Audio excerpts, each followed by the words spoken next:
Waouh, très très fort, très émotionnel, très drôle. C'est salutations la populace. J'espère que vous allez bien les amis.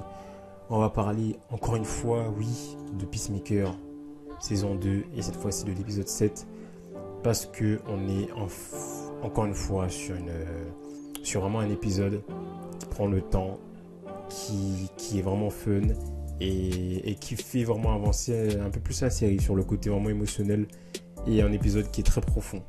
Et ouais, j'ai bien aimé. J'ai bien aimé. Un peu en dessous de l'épisode 6, parce que l'épisode 6, il y avait beaucoup de rebondissements. On a appris beaucoup de choses parce que c'est là où tout le monde s'est retrouvé dans l'univers nazi. Parce que là, clairement, dans cet épisode 7, on le sait. Déjà, on l'avait déjà compris depuis un petit moment. Mais là, avec l'épisode 7, on a la confirmation avec de nombreux plans que c'est un univers où les nazis ont gagné la guerre et que c'est un univers complètement taré, on peut le dire les amis, on peut le dire. Et il y a des choses qui sont très très cool, très intéressantes. Et moi j'ai pris du plaisir. J'ai pris du plaisir parce que c'est marrant, c'est drôle, c'est fun, il y a de l'action. Et même s'il y a des moments où on était plus sur des dialogues, mais on restait sur le côté profond. Le dialogue par exemple entre Judomaster et Adebayo, incroyable. Et on voit d'ailleurs le point de vue de Adebayo par rapport à Chris.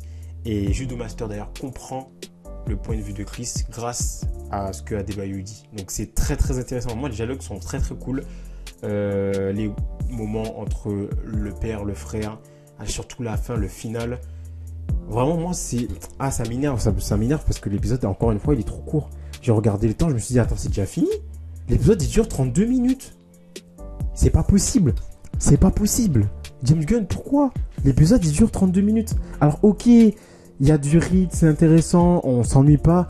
Mais vas-y, moi j'ai du mal avec la série, avec la durée, j'ai du mal.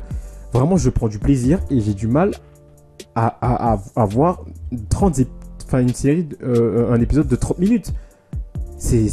Pour moi, c'est inconcevable. Une série comme ça, des épisodes de 30 minutes, Après, c'est peut-être moi avec un problème, les amis, dites-le moi en commentaire, mais moi j'ai du mal à comprendre. Enfin, bref, non, vraiment un épisode qui est important pour la suite, je pense, notamment par rapport à la relation déjà entre Chris et son frère, parce que déjà la famille elle est complètement déchirée. Enfin, Chris a déchiré la famille de cet univers sans le vouloir en fait, sans le vouloir. Et d'ailleurs, ça amène à ce final où lui-même il pète les plombs, il crie et il a compris que, enfin, il avait déjà compris depuis un petit moment, mais il comprend que c'est le problème, que ce n'est pas l'univers là où il vient, de cet univers, mais vraiment cet épisode ça axe surtout vers la fin sur la pensée et sur ce que Chris ressent et sa souffrance en fait. La souffrance et tout ce qui est autour de lui, tout ce qui l'englobe, toute l'ambiance autour de lui, ses amis, sa famille et la souffrance dans laquelle il est. Et vraiment le plan final où on voit qu'il crie face à son frère qui se fait prendre par ses amis, qui est en train de se faire presque tuer. Et d'ailleurs ça l'a rappelé les souvenirs parce qu'il y a un flashback direct où il se voyait en train de tuer son frère quand il était petit. Ben, ça l'a rappelé ça et du coup il pétait les plombs. Et là vraiment le jeu d'acteur de John Cena encore une fois dans cette saison c'est incroyable parce qu'il campe trop bien le personnage de Peacemaker. C'est un truc de fou. Vraiment il le campe trop bien. Ça marche trop bien. Bref, on voit vraiment ce côté souffrance, le côté où il avait pas envie de faire du mal et il comprend que tout ça c'est à cause de lui. Le père, le monologue du père là à la fin, le père de cet univers, son père de cet univers, il est incroyable. Il est incroyable. Mais en fait, c'est ça qui est incroyable dans la série, c'est que le monologue est fou. Là, Chris, il voit son père comme il l'a jamais vu, c'est-à-dire comme un héros, parce qu'il est pas nazi dans cet univers. Il est pas nazi d'après ce qu'on comprend. Il est pas en accord avec tout ça. Il essaye juste de faire la justice de la meilleure façon possible, en arrêtant des méchants, des monstres, etc. Et il fait une espèce de monologue, le père, qui est tellement fort et important pour Chris. Et c'est là où la série est forte quand même. La série te prend à contre-pied où toi t'es en mode waouh, c'est épique, c'est incroyable. Ils vont tous enfin se rassembler, ça va être beau. T'as les deux cons et vraiment les vigilantes, eux aussi, ils apportent un truc à la série, les amis. Je suis désolé, mais c'est trop. Vigilante, il est incroyable dans ces deux derniers épisodes là, il est fou. Le mec, il sort de nulle part. Il fait quoi? Il fait le move le plus débile du siècle. Au moment où tout est épique, tout est incroyable, tout est parfait, tout est en osmose. Il arrive, bam, coup de poing dans le dos. Il coup de couteau. Et il tue le père devant Chris qui était en train de presque en fait de retrouver son père. Et l'autre, il le tue. En fait, la série constamment te prend un contre-pied comme ça, te met des trucs dans la gueule. Et tu t'es en mode waouh, ok, incroyable. Là, c'était fou, c'était génial. Et là, il y a ça qui arrive, putain, mais comment réagir? En fait, tu te dis comment réagir. Et vraiment, cette série est folle, elle est incroyable. Ça part tellement dans tous les sens. Et on ne perd pas l'intrigue principale, on ne perd pas les personnages en fait. Et moi, je sais pas, j'arrive à suivre, je prends du plaisir. Ces trois-là, je suis désolé, ce dialogue entre ces trois-là, c'est complètement con. Mais ça marche. Parce qu'on est dans l'univers de la série, encore une fois, on est dans un truc très décalé, très fun, très pas sérieux entre guillemets, même s'il y a des moments très sérieux justement avec les moments émotifs. Mais vraiment, c'est des dialogues comme ça où ils se prennent pas au sérieux, c'est comique avec le jeu de master qui se prend la tête avec les deux Vigilante qui sont complètement cons. Moi, je suis désolé, mais pour moi, les gars, Vigilante, c'est mon personnage préféré de cette série, hein, clairement. Alors là, les deux là, c'est trop. Les deux ensemble, c'est déjà, c'est pas possible. Mais les deux, non mais putain, se taper les deux tout le temps, c'est pas possible. C'est pas possible. Enfin bref. Franchement, que du plaisir, les amis. J'ai pris que du plaisir. Vraiment, les dialogues, c'est fun.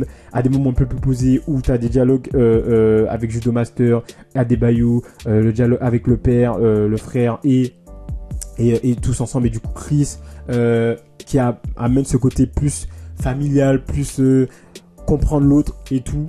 Et essayer de comprendre les souffrances de l'autre. Et vraiment, ça, j'ai trouvé que ça fonctionnait bien. Franchement, ça fonctionnait très bien dans cet épisode.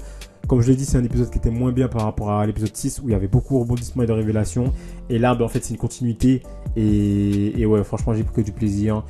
Là, c'était un peu moins dans le côté homo, c'était un peu plus émotionnel, un peu plus profond. Et franchement, là, je m'attends à voir la suite parce que visiblement, ça laisse des choses ouvertes par rapport à Kiss, du coup, le frère qui, du coup, pas mort. On sent à la fin qu'il y a une idée de vengeance. Donc, on verra comment tout ça va s'amener. Il se laisse capturer, Peacemaker, parce qu'on sent qu'il en a marre de tout ça. Il lui donne le portail à Argus. Et il y a une chose qui était très cool aussi, que j'ai trouvé très cool. C'est encore une fois, par rapport à l'épisode 6, dans la ligne d'épisode 6, on a un guest par rapport à l'univers de Superman. Et ça, c'est cool. Le petit guest qui est en gros le personnage, bon, il va apparaître là, qui est le scientifique, ni plus ni moins le scientifique de Lex Luthor, qu'on a vu d'ailleurs dans Superman. Et bien, il fait une apparition dans cet épisode et du coup il amène justement à la capture de Peacemaker. Du coup il fait avancer l'intrigue et du coup j'ai trouvé que son intervention était plutôt intéressante et cohérente avec la suite de l'épisode et franchement ça fonctionnait très bien. Et ça fait plaisir de voir les connexions qu'il y a au fur et à mesure.